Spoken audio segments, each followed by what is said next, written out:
Welcome to Thanks for the Memories, a new memory card roulette series in which every episode we go through old memory cards and hard drives to discover hidden gems, finish stories and ultimately decide whether to keep or delete. This is Thanks for the Memories.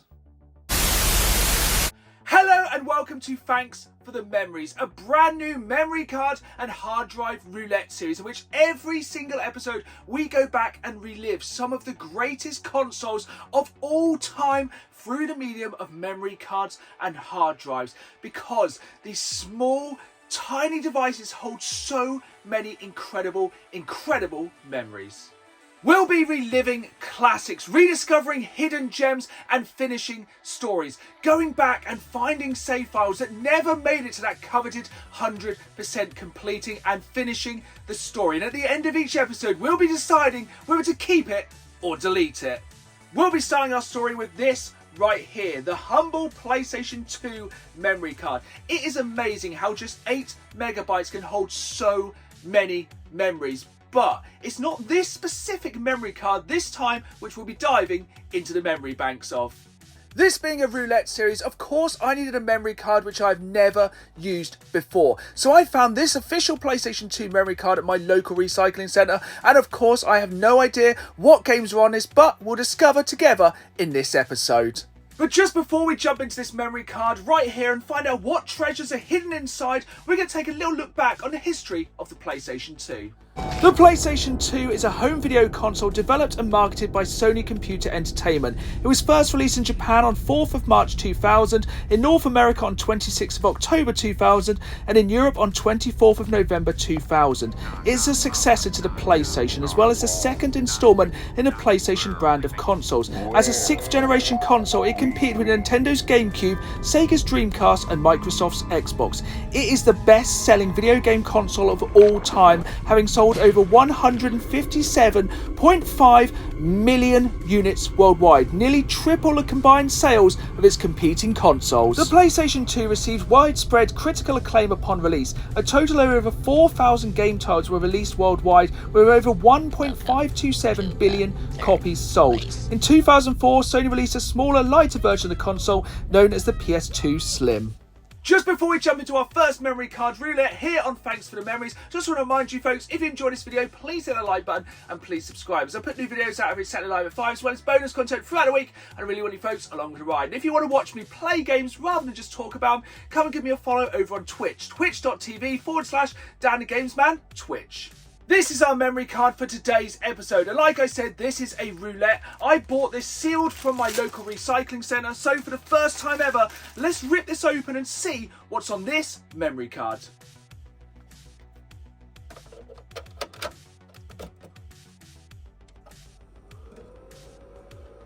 Okay then, let's find out what memories are in store on this memory card here for the PlayStation 2. So going to the browser, I'm trying to do this as legitimately as possible. I have never seen this memory card before, and we're going to discover for the first time ever what is on this memory card. And this looks like a very racing car heavy memory card. We've got Gran Turismo 4, a lot of ghost replays for Gran Turismo 4, which is very interesting. Need for Speed Pro Street, some GT3 best laps, Need for Speed Pro Street again. A little bit of Metal Gear Solid 2. I'm seeing a lot of Gran Turismo 3 on here, and it seems to me pretty obvious which classic game we're going to be reliving this time on Thanks for the Memories. Today on Thanks for the Memories, we'll be reliving this absolute classic from 2001, Gran Turismo 3. A game which really showcased the graphical power of the PlayStation 2 and helped solidify as one of the greatest home consoles of all time. And it is testament to the power of the PlayStation 2, how good this game still looks today, over 20 years later. But the main question is, can I beat the Ghost on this iconic racing game? Judging by the number of replays on here, I think we have a serious Gran Turismo player. Let's check out their home and see what cars they've unlocked in this game. So let's have a look in the garage, see what they've got going on. So, Zondas, Fusions, some pretty good cars here. They've got 2.5 million credits in the bank as well. So yeah, I think they put quite a decent amount of time in it. XJ220, very nice car. This looks like their favourite car right here though. Wow, I don't think I ever got this far in Gran Turismo 3. 2,216 kilometers driven in this car. That is one of the craziest things I've ever seen in any Gran Turismo game. I'm going to try and beat one of their ghosts, but this looks like a professional racer right here. Now, I'm in no way, shape or form a very good racer on Gran Turismo 3. And by the looks of it, the previous owner of this memory card was pretty much a professional. So we're going to jump into the Beginner League, the very first Sunday Cup, which you can see they've won every single race off. We're going to jump into the first super speedway circuit, just jump straight into the race. So they have 2.5 million credits in the bank on this game. You can see they have unlocked some of the craziest cars which I've never ever seen. And it looks like we're going into this Sunday League Super Speedway car using what is essentially an F1 car. So let's see how this goes. Okay, so there's the other Sunday League racers. And then there's me in my 128 mile an hour race car. I don't know if they cheated in some way to unlock this car, but at the minute, I reckon we can probably quite safely say we're probably going to win this race, unless this is what they did, was go back, like, look at the lead, unless they went back when they had this game and absolutely trounced the Sunday Leagues, because we're going to just, it's insane, it's actually crazy. Like, 300 kilometers an hour, 39-second laps. I think the amount of time which must have gone into this game to unlock this car. I never knew that Gran Turismo 3 had Formula 1 cars. This may be a Formula 3 car, I'm not sure. Don't have the greatest knowledge of racing games of all time. They are 21, we're about to lap someone. Absolutely ridiculous. Over 300 kilometers. I think we're about to lap every single person. So let's try not to get any time penalties here. Oh, excuse me, do you mind if I just come out the outside? So essentially, no, we've nearly lapped everyone. And I think just before we finish the race, we are going to lap everyone. Absolutely crazy save here for Gran Turismo 3.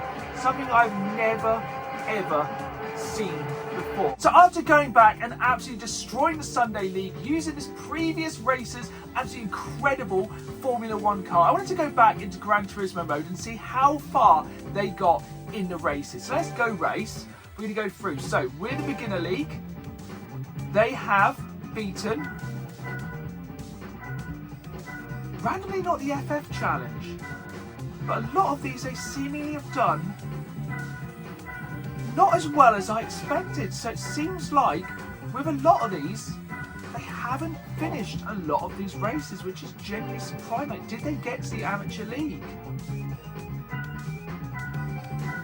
They did, but didn't do overtly well, which is maybe somewhat goes to prove this was a very difficult game back in the day. Like, taking nothing away, maybe they just went and picked the races they really enjoyed. Like, you look at this one, the GT World Championship, it's nearly all first place, but some of these just haven't been done. So maybe back in the day, they never got to finish their story. They never managed to get through all of these races. They never got to the rally stages, or maybe they just never enjoyed those. Maybe they just did the professional leagues. They looked like they had a little bit of a go on the endurance race, which to get gold in the Seattle 100-mile challenge is absolutely crazy.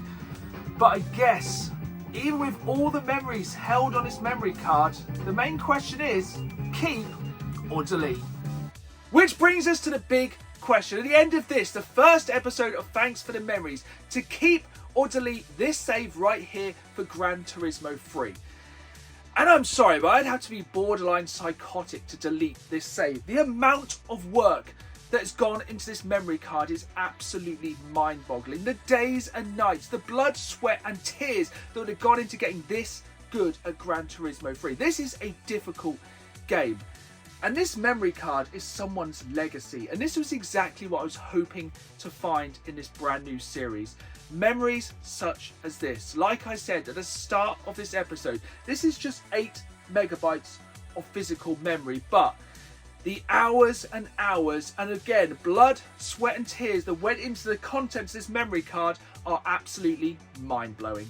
There we have it then, folks. That was the very first episode of Thanks for the Memories. But there is a lot more to come in this brand new series. Not just the PlayStation 2, the PlayStation 1, the Gamecube, the Dreamcast, even hard drives such as the OG Xbox and the Xbox 360. I'm going to be delving back and reliving some absolutely golden gaming memories and taking you folks along for the ride. And this series is all about audience participation. Just before the next episode, I'll be running a poll of what console we want to dive back into next time, so make sure you keep an eye on the channel. I hope you've enjoyed this episode. If you did, hit that like button, subscribe, and as always, thanks for the memories. See y'all soon!